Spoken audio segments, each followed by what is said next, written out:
welcome to Illyria. Welcome, welcome, welcome, welcome, welcome, welcome, welcome, welcome, welcome, welcome to Illyria. I just wanted to have you in today to say welcome.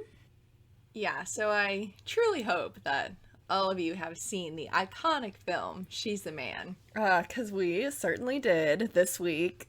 Such a great watch. It was finally put on HBO. I've been waiting for somebody to put it on some kind of streaming platform, and alas, it is finally here. So, yeah, great movie. It was a good watch. I haven't seen it in a long time. Oh my god, it's so funny. Do you like cheese? Viola, chew like you have a secret. Oh my god, Amanda Bynes. Like, girl, like...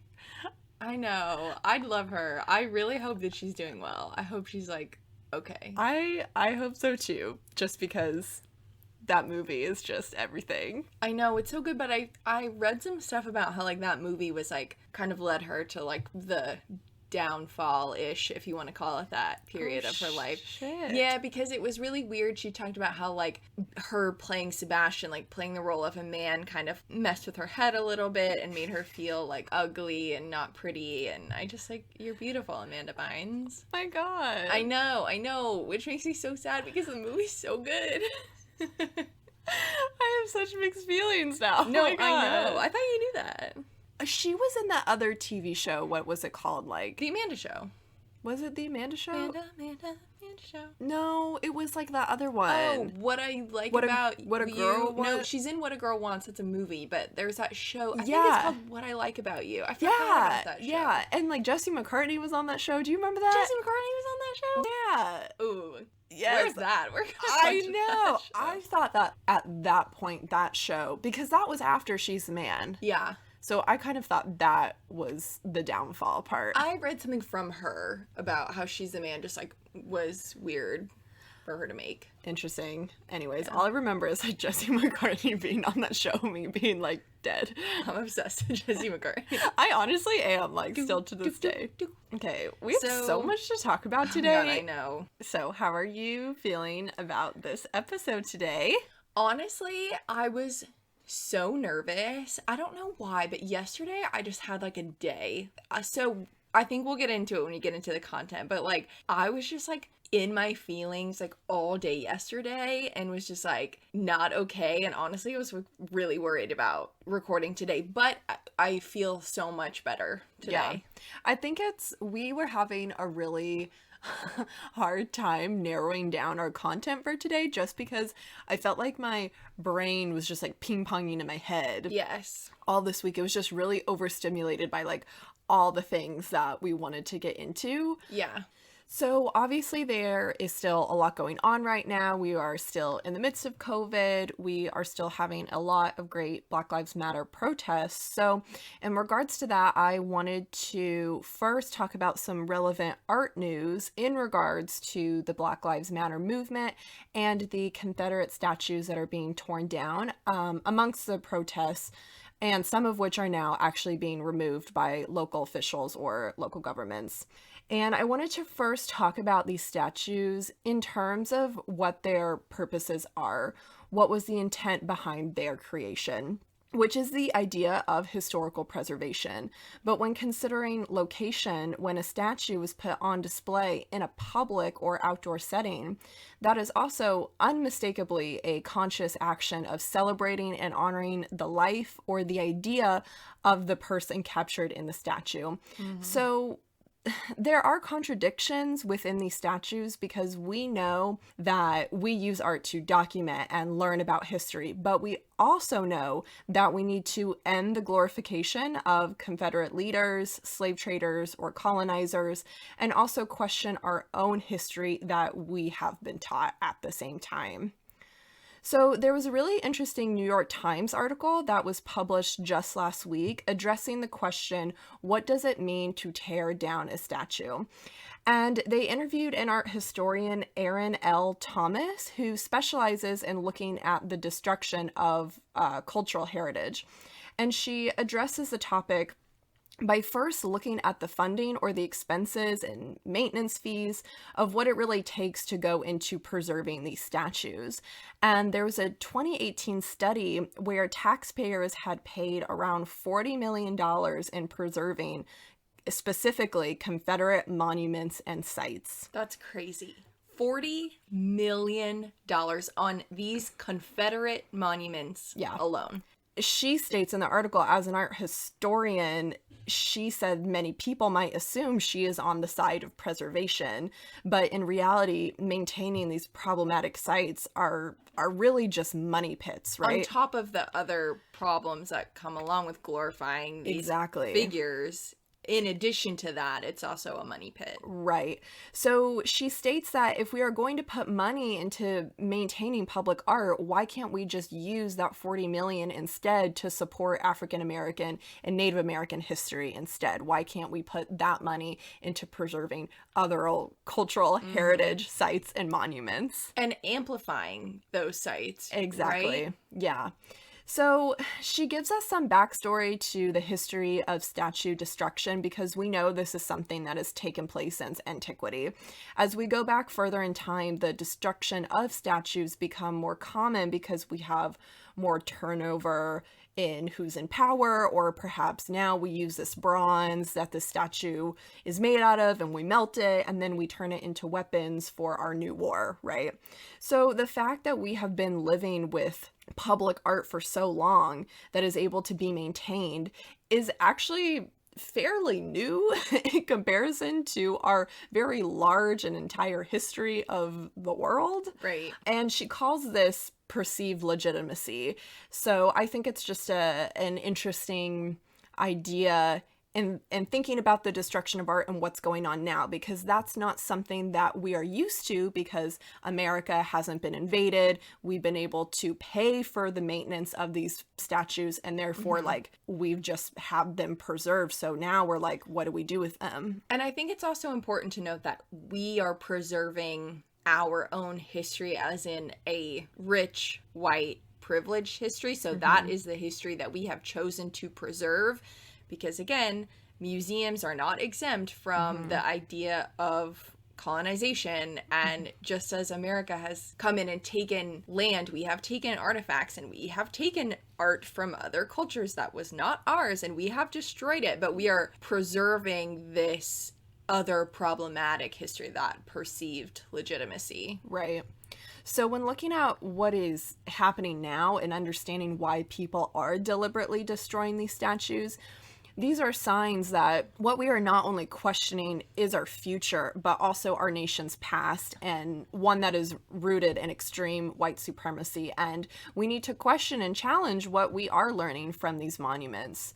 So the article is really short. Give it a read if you're interested, but she ends by acknowledging that not all acts of statue or monument destruction in history are completely the same, of course, but what is common is what is the common issue within this destruction is the point of view that the statues represent within public places, because that is extremely different than learning about a statue or a sculpture in a museum. Because again, having ownership of a public location, as she states in the article, suggests that that is the version of history and that is the public's version of history.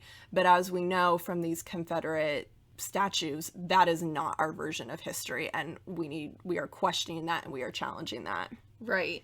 Public art is so fascinating. Not only is it extremely costly to maintain, like you talked about, and we were talking about this at work the other day too, just how taking care of a public art piece or a sculpture, anything that's outdoor, just because it's outdoor, yes, it is made to weather some of the elements, in the short term, but that doesn't mean that like care and funding and money don't go into these public sculptures, and like who is paying for that. Like that's also a really fascinating aspect to public art and to these statues outside of what they also symbolize too. Yeah, like where like the economic factors behind public art are just as important as the content. Right. And I think also goes back to the idea of like location and how that isn't to be overlooked. Like that ownership of that spot, of that place, that really means something.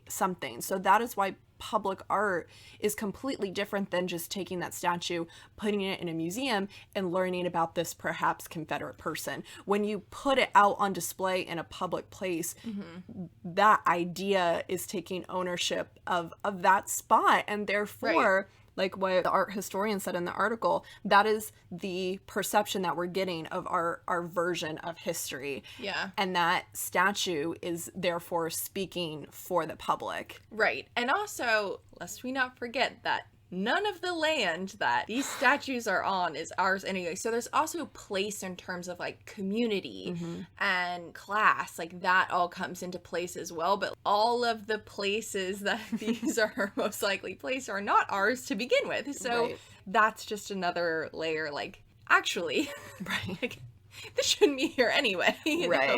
Right. So some interesting art news for the day that I just wanted to share. And then also really quickly, one of my dear friends, Allie Rain, wrote an article for the Odyssey called "In Order to Fight Hard for Change, You Need to Take Care of Your Mental Health," in which she talks about how in order to fight change and take care of others, you first need to make sure that you are taking care of yourself as well. So I will link her article on our resources page on our website if anyone is interested in giving that a read. Yeah. Also, we just posted it to our Instagram, but Tatiana Fazlalizadeh, who we mentioned in our protest art episode, has just released some more downloadable images, which you can take to protests. Those images are available from Tatiana, so definitely check those out if you're going out to protest, and bring some art with you.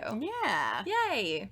So, today, oh my gosh, it is the day. It is here. It has arrived. We are so excited because we are talking about Lady Gaga's 6th studio album, Chromatica.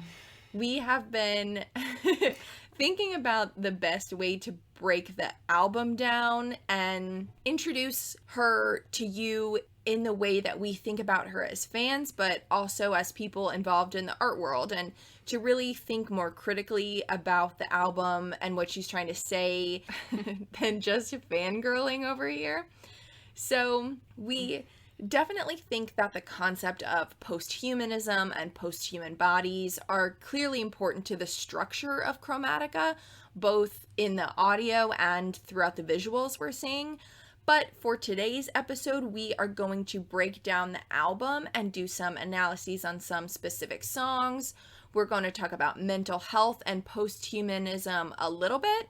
But we believe that we are getting 2 more music videos coming out. So according to some Twitter threads, some Twitter rumors, people are speculating that Free Woman and Babylon are getting videos, and I wouldn't be surprised if Free Woman gets a video just because there have been so many ads for it. Like, there's a lot of visuals for that song. So what we would like to do is a part 2 episode on Chromatica and talk about posthumanist visuals we're seeing in the videos and the overall aesthetics of the album, and compare those to kind of some posthumanist visual art.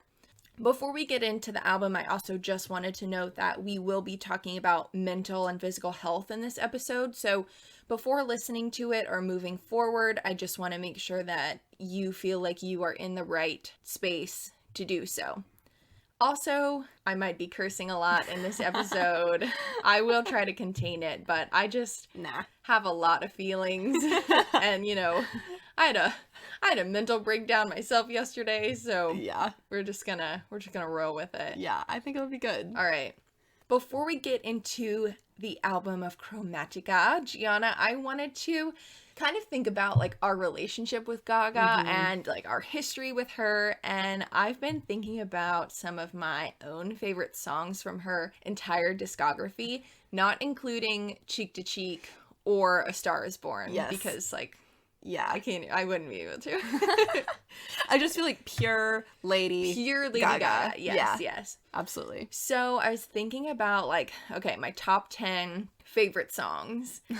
And I was looking through all of it last night, and it's like almost painful to give just 10 songs because like the air she breathes is my favorite thing. So like I can't.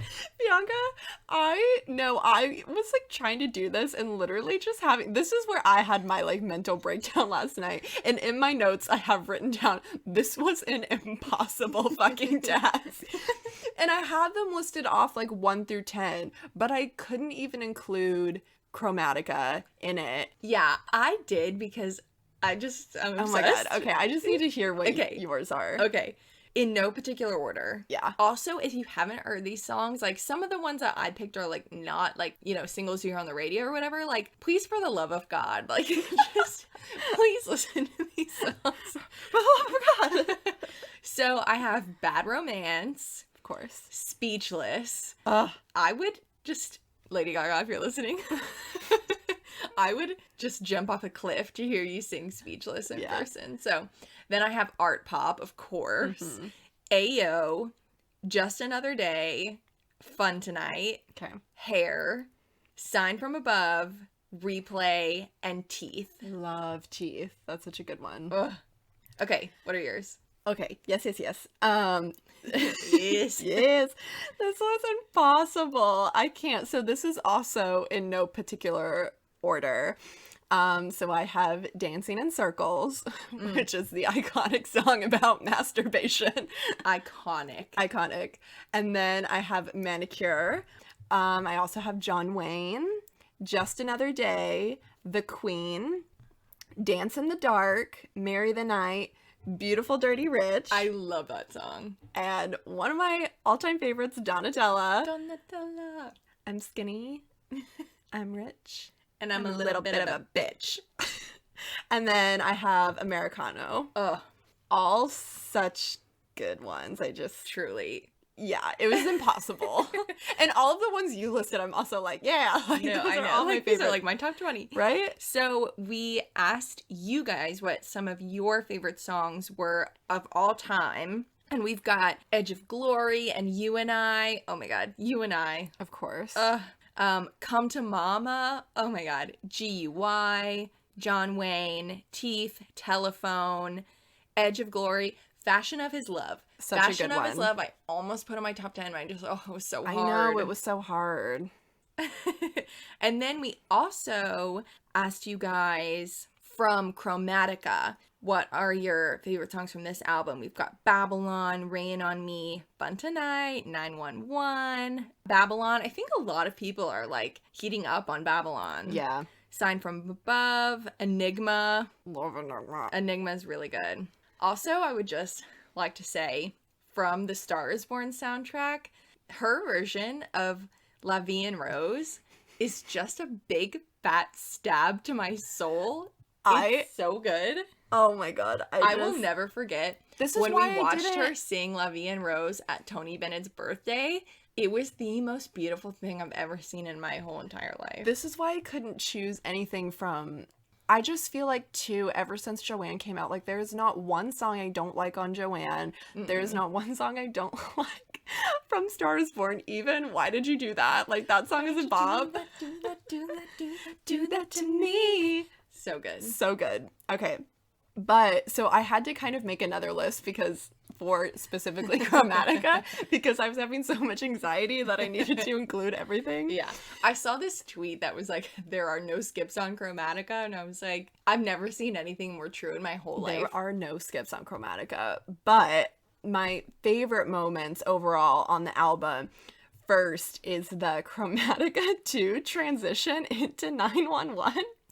When the string instruments transition and the beat drops, I don't know how to explain it, but I just want someone to like take the like bow and just like stab me in the heart with it. I need you to know that Gianna, as she says this, is making a stabbing motion to her heart as she describes.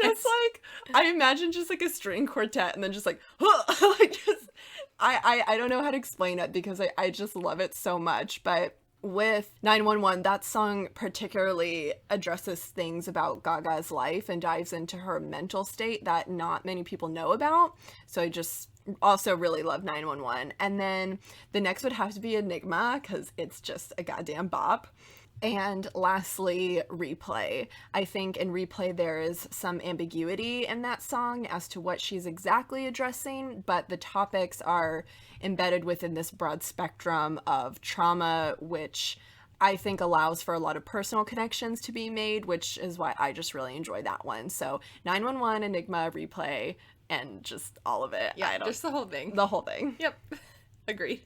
So, yes, I love everything you just said, including being stabbed in the heart by, I think everyone, like, honestly, like, the memes and the tweets that are and the TikToks that are coming out of the transition from Chromatica 2 to 911 are just, like, so on point. Stab me in the heart. That's the only way I can describe it. I know. It's crazy because, like, does anyone else feel this way? I mean, like, I'm sure you do. It's just, I think it's hard to explain, like, for me, that I don't think people really understand, like, when I say that, like, I am in love with this woman. I know.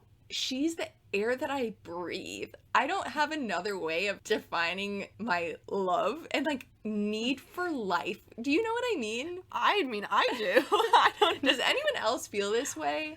Because I don't even know that I'll ever be able to love somebody as much as I love her. Oh, yeah, no, I'm, like, totally wrecked by Gaga. Like, does Theban know this? Yeah, he knows.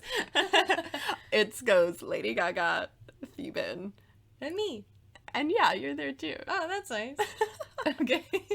So, yesterday, I listened and watched basically this hour-long interview that Zane Lowe did with Gaga for Apple Music. And let me just say, like, I thought listening to the album was intense, but hearing her speak about the album and how it fits in with her other discography was just so interesting and just, like, so personal. And it's like I don't know how she does it. It's like everything she says is, like, what I'm feeling, and I don't understand how she, like, has the ability to do that. Yeah. So, quite frankly, like, honestly, I was not okay during watching this video. After it, I literally had to leave the house and I had to go to the park for a walk, and I just, like, cried because she just makes me feel everything, and she makes it okay to feel everything, and I think she brings out things in me that I'm not normally, like, aware of or that I try to ignore or whatever.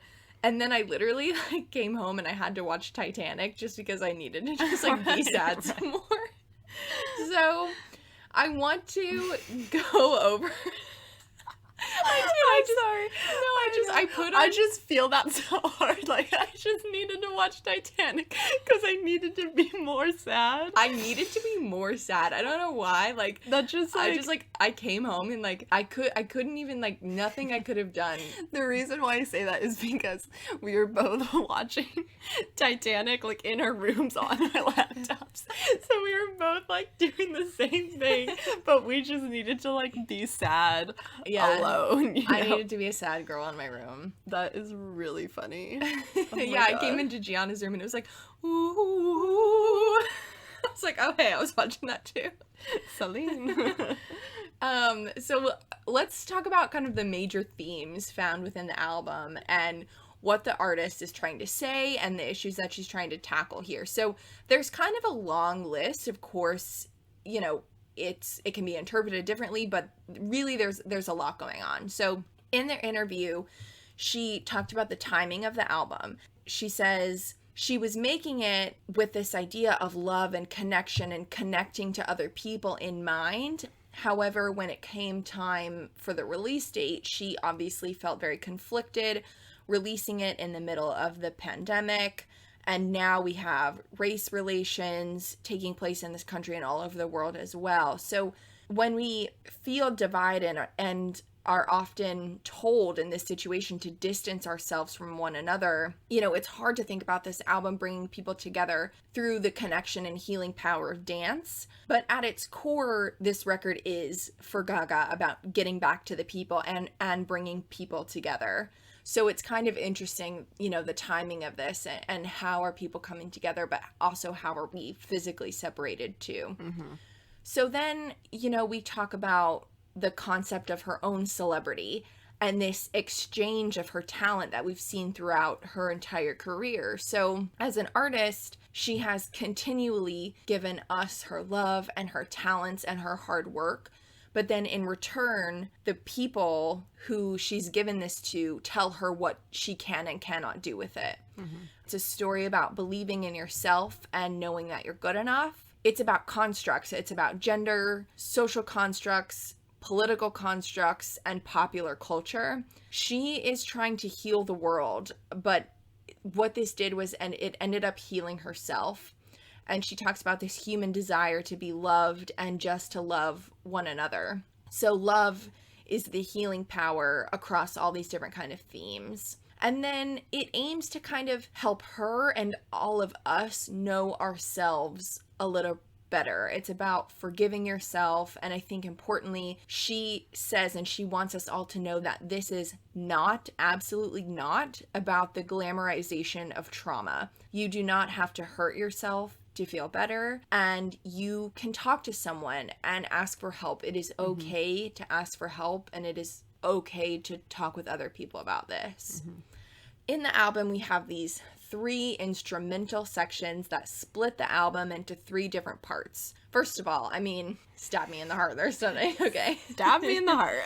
And I think it's an incredible way to not only split the album and to tell a story, just like you would when you're reading a book. You have chapters, and, when you have a show, you have episodes, but to explore these different kinds of music and to merge dance music with these classical threads. And I think that is Gaga, Lady Gaga and Stephanie Germanotta. We have like this classically trained, incredible artist, and then we have something that is technologic, right? We have something that is kind of fabricated. So we have Chromatica 1, 2, and 3. So Gianna, tell us, what really is Chromatica and what are these instrumental interludes conveying? Oh, well, I would just absolutely love to tell you what Chromatica is. So in breaking down these manifestos, and in the words of Gaga in these special segments, she states that Chromatica is a world for kindness punks everywhere.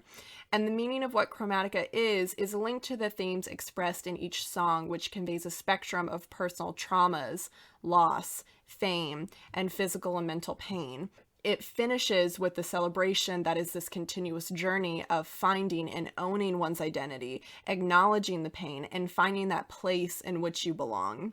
And Chromatica is that place where you belong. It's where, as she says, no opinion and no perspective is greater than another, but it is a place and a home for you to navigate your experiences and freely form connections to the lyrics in a universe that she created where EDM, 90s punk, kindness, and love rule all. So we are going to go through the songs in the album in order. And that is how Chromatica was designed to be experienced, as we all know. But we are going to be skipping over now, just for now, a few songs with music videos and ones that we are supposedly, we might be getting some music videos. Yeah. Finger crossed. Honestly, I really hope that Babylon gets a video. Yeah. I really just, for personal reasons, I think Fun Tonight should get one just because I'm obsessed. Or Sign From Above. Like, if we got a video with, like, Sir Elton John. I know. But her mentor and, God. Like... I think the Babylon video is going to be really cool if we get it. I understand. I completely understand why Babylon would be the music video. Yeah. But anyways, whatever we get, me and Bianca will be doing a part 2 of Chromatica where we analyze the visuals paired with those songs. At the beginning, we start with Chromatica 1, where this magnificent, harmonious, and triumphant crescendo of orchestrative sounds are here to welcome us into the world of Chromatica and lead us into our first song, Alice. Bianca, let's fucking get into it. Okay, wait. Before we jump into Alice, I kind of think it might be good to place Chromatica within the history of Gaga. So we've talked a lot about this supposed relationship between art pop and Chromatica, And in this YouTube interview, Gaga says that art pop was very rebellious. Art pop could mean anything. And she frankly just kind of thought the world wasn't ready for art pop. Like, it got a ton of backlash from quote unquote critics, whatever. She has never, nor was she trying to subscribe to anything that makes this world comfortable. Like, she has never done that in her whole career. And so people got mad when they got uncomfortable with art pop, which is what she thinks essentially happened with the album. She says that it's a love for electronic music, and you know, at her core, she's fascinated by a computer's ability to make music soulful. Right. I just like, I'm about to get heated because I was telling... No, really. I was reading stuff yesterday and I was like getting physically angry. If anything comes from this podcast, like, get ready because I'm about to break it down for everybody and just then we can stop talking about how art pop wasn't good because actually, like, it's fucking fantastic. So here we go. Because I was telling Bianca earlier that I was getting frustrated reading some of these reviews about Chromatica, not because the reviews were bad, because overall the consensus is that the album is a fucking bop, and I concur. But I think we all know that. I think we all know that, for the love of God. But what is annoying is this comparison that people are making to Chromatica against both Artpop and Joanne. I can't. So what these critics seem to think is that although fans love art pop, critics did not. And although critics liked Joanne, Gaga fans were confused by the new musical direction, which this is just some fake news at its finest. There's nothing about Joanne that confused me as a person who breathes the air that this woman gives. Like, there's nothing about Joanne that I was like, that's weird. There is nothing confusing about any of Lady Gaga's music, especially apparent in Chromatica, because she is the most direct lyricist you are ever gonna meet. So I'm just putting that out there right now. So as a little monster, that is the hill that I am willing to die on. Truly. Like, as a human being, I would die on that hill. That little monsters have understood from the beginning that musical diversity that Gaga brings within pop culture. Like, that is why we love her. And then also critics are saying that Chromatica is the perfect combination of everything Joanne and art pop were trying to accomplish, and it has finally come to fruition. False. So I also just fully reject this claim as well, because as we will talk about, yes, the themes and ideas that Gaga talks about in Chromatica have been addressed in her music before, but it is always different and it's presented in new ways, and I think exists in a variety of accessible forms. And at the end of Chromatica, Gaga states in her interlude that the manifesto of Chromatica is never ending, because that is how she makes sense of the world. And that is how each of her prior albums are able to stand alone, because that is how she's able to honestly communicate to us during the time of their existence. So no, the accepted parts of Art Pop and Joanne together do not make LG6, because literally not at all. If there's one thing that we are going to take away from this amazing album, is that it is a life force of its own. Truly. It is another planet. It is another world. Like, I just don't... Art Pop talking Joanne. Like, I was just like, I can't. I'm so done with having this conversation about Art Pop. I'm so over it. I will write it on my gravestone. Like, Art Pop is the best. Art Pop is the best album. Here lies Art Pop's den. God. I was reading some of the reviews, and again, like, it's not that they were bad, but it was just an absolutely useless comparison of nonsense from people who just probably don't even call themselves monsters.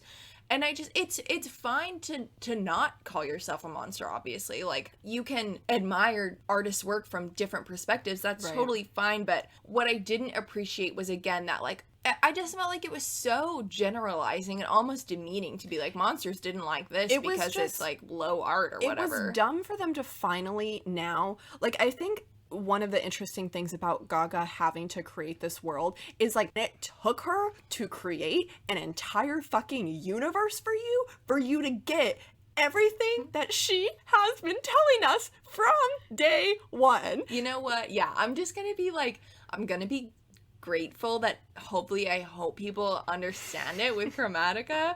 Gianna's gonna burst, guys. But no, totally, I totally understand. So, and don't get me wrong, I appreciate the universe of Chromatica, and I'm very happy that it is here. And I'm happy that people are finally getting it. But don't tell me that Chromatica is a combination of Artpop and Joanne, because it's not. Because here's the thing. Because each album is an evolution based off the next one. Well, if they had done any homework at all, they would know that Joanne is also an album about trauma, because it's an album about her dad's trauma, and it was about healing her family. So it was about taking care of other people and absorbing other people's pain. When she's talking about Chromatica, you know, no matter what she makes, she can make Chromatica, and you know what? It took her this to realize that she's not gonna fix her dad. You know, she can't fix everybody. And it's really hard to grapple with, how can you heal someone who is broken and fix someone else that you love so much? And she was talking about her medical history and how she's learned about genetic trauma, and the way that her body expresses itself on a biological level is rooted in that genetic trauma from her father. In the end, she realized that she couldn't fix her dad with Joanne, but the sound and the music brought her back to Chromatica. So she is dancing with her dad now, not for him. And Joanne is distinct to her because, of course, it's about her. It's about the person Joanne. It's about her aunt. It's about finding Stephanie, and about that battle between Stephanie and Lady Gaga. And I think Chromatica and this sound for her is universal, and it's about, they don't have to battle one another. She's made this place for herself and for others looking to find it, but it's not a way of fixing other people, which is what Joanne was about. It's still about trauma. And then also in Joanne, we have the song Angel Down, and Angel Down is about the trauma of the Black community, and it's specifically written about Trayvon Martin, who was the unarmed Florida teen who was fatally shot by George Zimmerman. In an interview with the same interview from Apple Music, but about Joanne, Gaga said, "I was overwhelmed by the fact that people just stood around and didn't do anything about it, and the justice system just continues to over and over again not seek justice for these families." And she said that she had young African American fans tell her that about their fears for their safety. Quote, "They tell me they drive their cars, and if they hear a siren, there is a paranoia that rushes through their body, that they freeze up, that they can't think. This is a tremendous anxiety. This is something that I care about. This is something that has to stop, something that we all need to heal from." So I also think that with Joanne, she's looking to other people, and I think it's kind of fascinating to also see the movement that we're seeing now. Obviously, Chromatica is not connected to the protests that we're seeing, but it is interesting to think about the evolution of trauma and what we are realizing. I hope that what many people are realizing about genetic trauma, and particularly within communities that have been discriminated against, we see genetic trauma, and we can trace that. So, you know, these critics, if they had thought just a little bit harder, I think you can see that these, you know, each of these albums stand in their own right. Yeah, absolutely. 100% agree. So here we go. We open obviously with Chromatica 1, the beginning of her journey to healing and this inspiration for other people to heal and love, this radical acceptance. There's this feeling of pending doom, facing all these things, you know, that scare her, but she's not giving up. Hence, leading into the lyric, her name isn't Alice, but she'll keep looking for Wonderland. It is a mental issue, and she's looking forward. She's looking to Wonderland. She's not giving up. This interlude and leading into Alice again is about trying. Yeah. Oh my God, I'm so excited. So Alice is an especially clever song because from listening to Gaga's manifestos, we know that Chromatica was designed as a way to share the ways in which she has been existing in two different realities, one being our earthly reality, and the other which she describes as a dream, a vision of a world where herself and her ideas are valued and they were performed and expressed through song. And this is the moment where Chromatica was born. So in using Alice from the classic story of Alice in Wonderland, it's used as a metaphor for how Gaga has been grappling with existing in these two realities, where she is struggling to find peace within her mind, but is also trying to actively search for a sense of home, a place that has kindness and love and acceptance. And Alice is also a character referred to quite often amongst visual artists, especially amongst feminist artists such as Kiki Smith, who I have referenced before, because in fairy tales and myths, they have the ability to examine the light and dark within human experiences and our constructed society. And by inviting us into this imaginative or magical world, these especially female characters become allegories for larger social and moral ideas. So when she says, "Take me to Wonderland," this fictitious world where when Alice now has the freedom to practice a lot of self-reflection, she is then able to come into her own when she is able to return home and return back to reality, which I think is really interesting. Yeah, I love that you brought up Kiki Smith because her piece, her sculpture, Alice, was actually in front of the Northwestern Mutual building where I worked. I had an internship in Milwaukee, and Kiki's Alice was part of this program called Sculpture Milwaukee. So, yeah, I think like mythology and storytelling has such a fascinating play on feminism and identity. And I think that this is so interesting also in terms of the story of the looking glass idea. And so even though it's a different story from Alice in Wonderland, I think Gaga also uses like mirror motifs a lot. Like in Ayo, the lyric "mirror on the ceiling." And in Fun Tonight, she says, "I stare at the girl in the mirror." But obviously, Alice and the looking glass plays into feminism, into ageism, into celebrity culture and vanity. So I think it's a perfect way to start the album because generally, I think most people know the story of Alice. So you can kind of pick up on like what's happening. Like you are being transported into another world. So you may not know much about Gaga, but you can kind of understand this in this initial breakthrough. Right. You have that like contextual information to like get you going. Right. Yeah. And thinking about transportation and how she is taking herself on this journey, but she's asking if someone can pull her out of this alive. And she's inviting us to come into this space and search for Wonderland with her. Yeah. Okay, so, oh my god, I'm nervous. So I wanted to jump to Fun Tonight. And like I said before, I just freaking love this song. The moment I heard it, you know, I think I talked about it on a previous episode, but like, I just instantly started crying and I didn't like really know why. I just thought I really liked the song.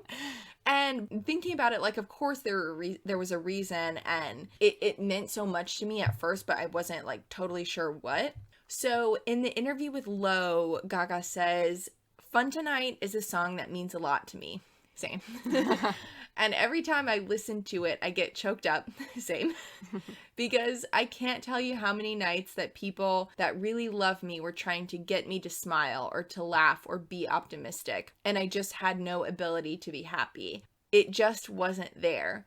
But then I write this music and I would listen back and I'd go, why is that so fun? Why is that so happy? And so I was reading some more about what people may think this song is about, quote unquote, if you want to call it that. And some people were kind of speculating that it's about her past relationships and maybe more specifically, it's about her last relationship with Christian Carino. Then in the song storyline on Spotify, the text for the song reads, "When you listen to this song, imagine you're singing it to yourself." Yeah. And like, it just like it really occurred to me yesterday after I watched the interview that I think for me this song is the place in Chromatica where I reside the most. If I was going to Chromatica, like I'd want to live here, I would live here. So I think one of my biggest fears is just not being good enough and like disappointing people and she says in the song, I can see it in your face. You don't think I've pulled my weight. Yeah. That's just like how I feel like all the time. And I think that this concept of pushing through it to kind of please other people is just something that I struggle with. She says, what happens now? I'm not okay. And if I scream, you walk away. When I'm sad, you just want to play. Then the chorus, I'm not having fun tonight. And I think this is something that I'm like maybe just hypersensitive to, but trying to please people in everything I do, but trying so hard to have fun when I'm pleasing those people. Yeah. All I want is just for like everyone around me to have fun all the time, even though if maybe I'm not, it just matters that other people are having fun. And I think this song for me is also representative of my relationship with Gaga and with other people. I make mistakes, obviously, and then I feel like from other people, I seem just so naive all the time. I'm not liberal enough. I'm not woke enough. And because I wear makeup, I'm not a good enough feminist. And because I do this, like, I'm just like never good enough. So as an art historian, I'm always trying to please other people, and it's all about pleasing other people just to get the degree. But it's like I was not a good enough art historian because I try to have fun and I like pop culture and I like Lady Gaga. For me, when I listen to this, it's just about letting go of those justifications. Like, I don't need to justify how I feel about her to make other people happy. That relationship between having fun and being yourself is like so interesting in this song. I don't know, like it just... Yeah. No, I feel everything that you feel within this song. I know that like we've both talked about that, like our kind of inherent need to like please people all the time. Like that's kind of one of our big struggles.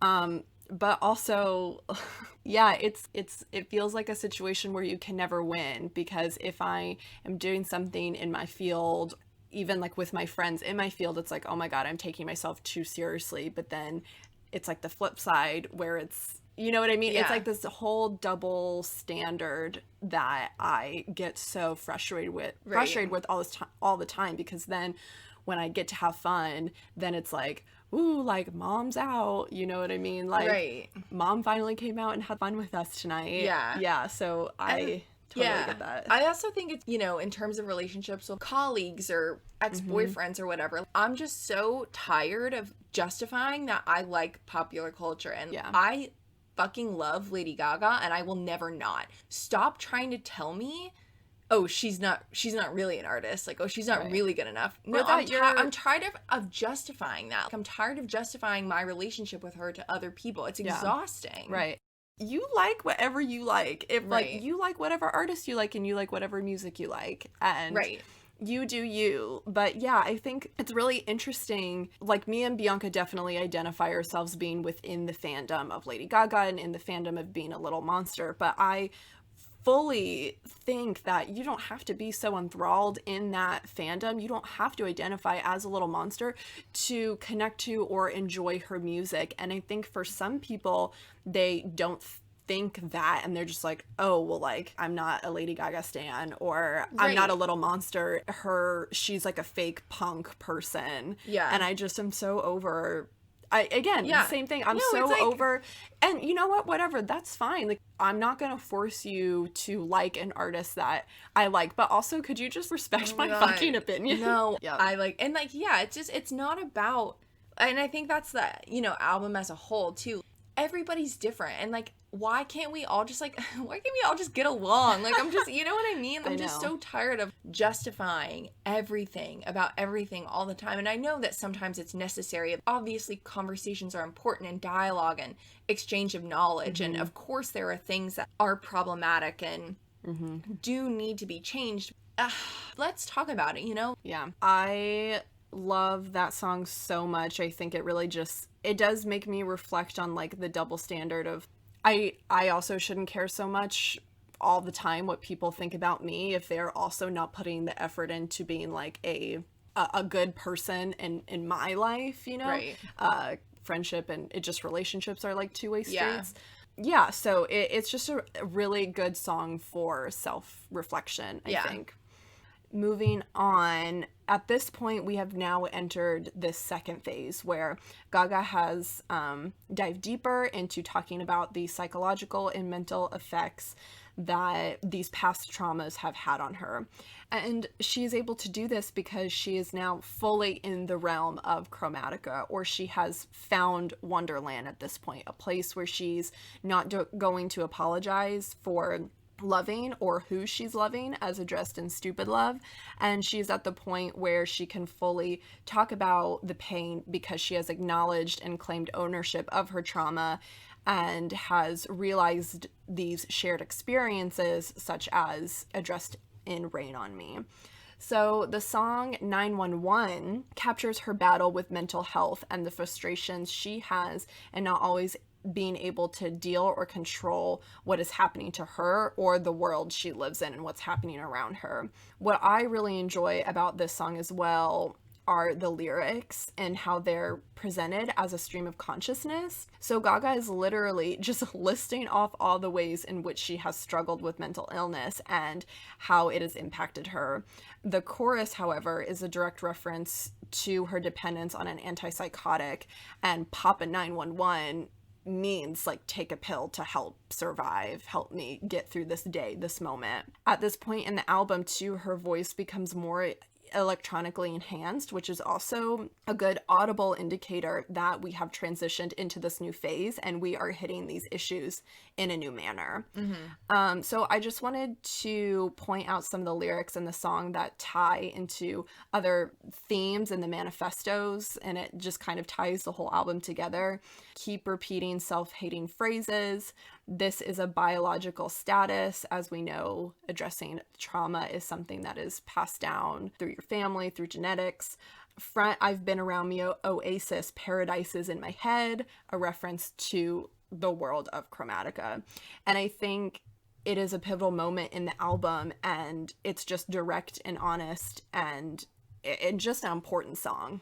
Yeah, and so that line, paradise is in my hand, meaning like paradise is this pill that she takes. Like she can just take this pill that's in the palm of her hand. Yeah. And it can lead her to a place like Chromatica. She's also here talking about her self-awareness in the world. So yes, we all know she's a celebrity. We get it. And she knows that. Like, she is incredibly grateful for everything she's been given. But with that gratitude, she knows that she's not the only one suffering in this world. And but she does suffer. Like, she is a human being. And a human that, regardless of her status or not, needs help. In the interview, she says, I can't always control things that my brain does. And I know that. And I need to take medication so that doesn't occur. I just love that song. I don't know. I also just think, I mean, the whole album too, I resonate with, again, we have all experienced our own trauma, but also as a person who also has battled with chronic pain as well. I just think her honesty in that, like, but the fact that we have a pop culture icon doing that is, I just think, really not to be overlooked. Agreed.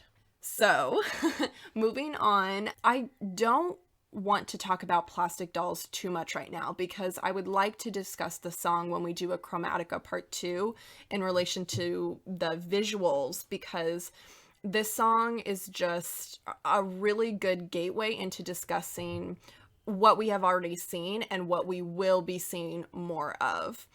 But I do want to talk about it today to help define the term post-humanism. This is something we have mentioned before, but now it's time to really break it down and acknowledge that this term is a really complex word that is used within visual arts. Yeah. So the term post-human or post-humanism, as defined by one of my sculpture books, which I absolutely love, called Themes of Contemporary Art, is used to suggest that humans are entering a new phase of evolution in which biotechnologies and computer science will give us the power to restructure and extend human bodies in new and artificial ways that take us far beyond purely biological evolution. So posthumanism argues that the human organism is not entirely organic anymore, as we are currently using and developing things such as drugs, prosthetics, plastic surgeries, cybernetics, or artificial intelligence that makes our bodies function in different ways and also defines what it means to have a body. For Gaga, whether you knew it or not, posthumanism, in regards to especially what it means to have a female body, is something she has been doing since she became Lady Gaga. Most of us know that she manipulates her image in responses to how critics comment on her body, but her performative expression in this manner goes much deeper as well. And for me, it's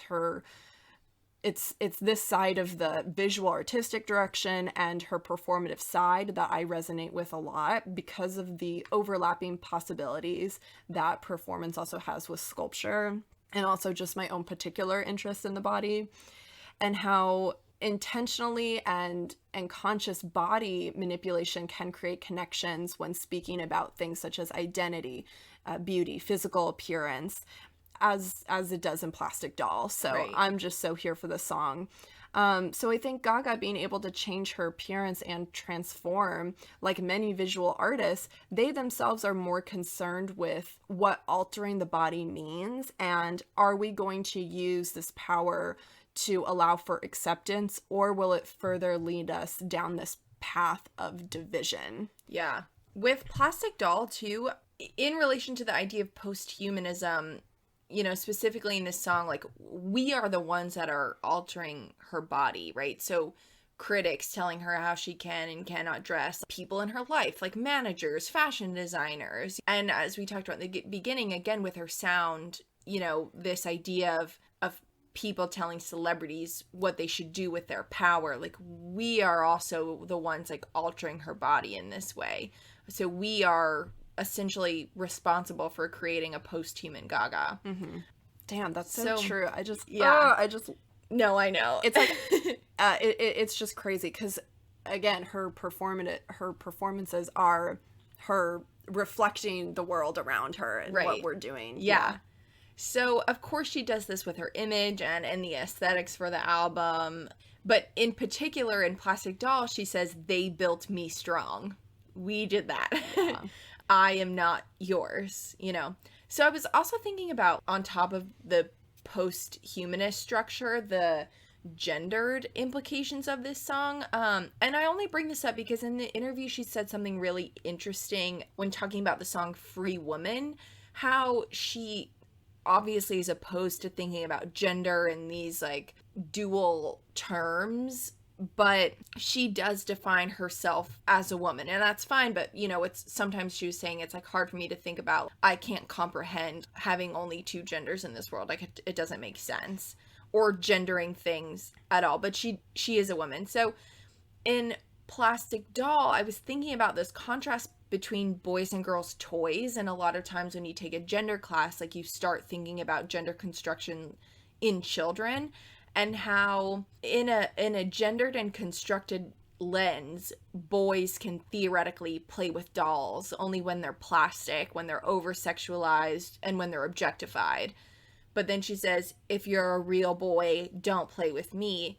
So I thought this idea of childhood and the gendering of actual toys was interesting too. And again, that may be I don't know, stretching in some way, but I just bring it up because she was talking about gender in the context of this interview she was doing. So yeah, thinking about play was also interesting. Yeah, I don't think that's a stress at all, because she doesn't say if you're a real man. Yeah. She says if you're a real boy. Yeah. And I think those gendered constructs, we are inherently absorbing them at a young age due to very specific reasons, such as, like, gendered toys. Right. No, I think that's a very astute analysis. Well, So, wow, thank good you. one. My gender women's studies minor being Yeah, put to honestly. good use here on Artpop Talk. So I think we should talk about Sign from Above, the vinyl song we'll probably talk about today. So it also plays along into the aesthetics of the album, obviously, but we see this symbol sign, which is related to the mathematical equation. And she talks about how the sounds of this album have literally healed her and how she's able to dance her way through it. So we have Chromatica 3, which is again the final part of the album, which, as Gianna said in the beginning, leads you into this kind of joyous celebration, this healing place of love. That lyric, that thing about Sign, is saying this has saved her, this world has revived her. And it's the very thing that has made her an artist. Sound is her existence. So she, tried to heal her father, and her father's pain has been transferred into sound, and that has been passed down to her and made her who she is. In the interview, she was blowing my freaking mind. Oh God, I just so she was talking about this theory that the world was created by a feminine sound wave. So she was talking about how essentially, like, I think we also see that with that Born This Way album, like conflicts of religion. But she was saying, like, yes, I do believe in God, but it's not kind of the God that we have seen throughout art and art history, or that we, see traditionally in these images. So, and especially not, I don't think the God that she references in Born This Way. Mm-hmm. So she says she believes in this theory that the world was created by a feminine sound. God is a woman. Hey, Ari, you were right. And it fell into this abyss and broke into two. One was good and one was evil. And the evil pretended to be God and created divisiveness. So God for her is the sound. But in the song Sign from Above, she said, then the signal split in two, created stars like me and you. I can't. Oh my God. God damn. I know. So in thinking about also that, obviously the sign, S-I-N-E, is important throughout the context of the album, and really thinking about what sound is. Sound is a healing power of love to heal that trauma. So I'm not a mathematician. I'm just gonna let you know that right now. I don't know if you know. Obviously, we have sine, which is a trigonomic function, which helps us understand the hypotenuse of a triangle. Wow, hypotenuse. I haven't heard that word in a while. Right? So it is also commonly used to model periodic phenomena such as sound and light waves. So the wave that we're saying is like a sine wave of sound. The position of velocity and harmonic oscillators. It can measure sunlight intensity, day length, average temperatures. So thinking about also, like, hello, STEAM, like, yeah, I know, science, engineering, art, math, like, come on, like, let's bring everybody together and heal the world through the healing power of love and sound. Mm-hmm. So in this song, we also have Elton John. Oh my God. Sir Elton John, excuse me. Yeah. So it's no surprise that Elton has been her mentor for a very long time. She says that Elton challenges her to take care of herself and her artistry, importantly. So he's instrumental to her life, and he shows her that you can go all the way. Like, you can be this icon, but also be authentic, and you can do good things and put good things into this world while taking care of yourself and being an artist. She has talked a lot, not just with this album, but before, about that struggle to find a female mentor. But she did say that Celine Dion has been like an incredible mentor to her. Of course. Video of Celine at the Enigma concert, oh like just dancing and just like cheering on Gaga is the purest thing you're ever gonna see. Truly. So she says it's like been difficult for her to find that kind of mentor, but really she has Elton and his husband David in that role. So David. But what she didn't receive, she is trying to work through with younger artists like Blackpink and Ariana on the album. So that's how she feels about the world. She does not want to be in competition with people. She said that she loves Billie Eilish, and she was kind of talking about how, like, yeah, it hurt when I didn't get the award, but you know what? Billie got it, and I want to lift up Billie because she's incredible and is doing incredible fucking things. Mm-hmm.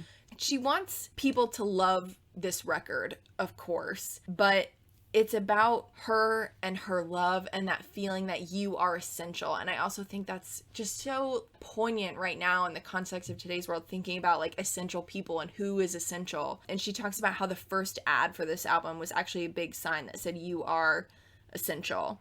It's about you. It's about us. We matter. And you should be investing in other people's lives to like do good in this world. And I just think like, we're seeing so much of that right now, and it makes me really happy, and it makes me, feel hopeful. And I think it's important, like, everybody has their thing, and everybody has something, a trauma or a part of their life that you don't know about. Like, nobody else will understand how you're feeling ever except for you. But I think that like this album is like it's about being a citizen of the world. It's about being a citizen of Chromatica, like Gaga and her evolution. And, we talked about rebellion in the beginning. Like, her rebellion is about spreading kindness, and she has personal trauma, but that's a piece of her experience. Like, life is hard, and it is complicated, and people are complicated. This is about supporting each other, and at the end of the day, like, I'm just feeling so, I guess, again, hopeful that we can lift each other up. Yeah. I wanted to end with quoting a line from the interlude from Replay, where she says, "The very thing that has plagued my mind for years, trauma, is precisely the thing that now empowers my life force to be braver." And I think if there's anything that we're going to take away from this album is, again, kind of what we mentioned at the beginning too. It's not about glorifying trauma, but it's about taking ownership of identity, claiming what you have been through, knowing that that is okay, sharing experiences with other, and using that and using your own power to fuel your future. And this is just the next phase of Lady Gaga. It's a beautiful phase. LG6 is everything. And how could you not get on board with like this kind of world? A world of love, joy. Mm-hmm. Yeah, that's just all I want.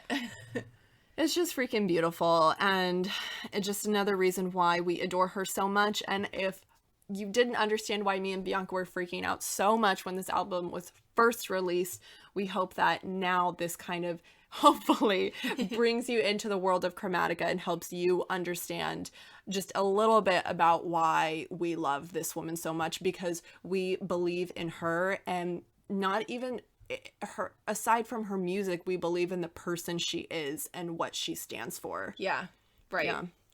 And we love all of you. So I just hope that all of you are existing in your love force of Chromatica. Are you little Pop-Tarts today, or are you little monsters today? I'm not quite sure. A pop monster. Ooh, pop monster. A tart monster.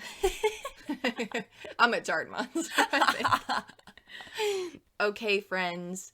We love you all so much. Again, you can always email us at artpoptalk@gmail.com. You can follow us at artpoptalk. We also put our podcast out as videos on YouTube. You can subscribe on YouTube. We're on Spotify, Apple, Stitcher. And with that, I think we will talk to you on Tuesday. Thank you, everyone. Bye.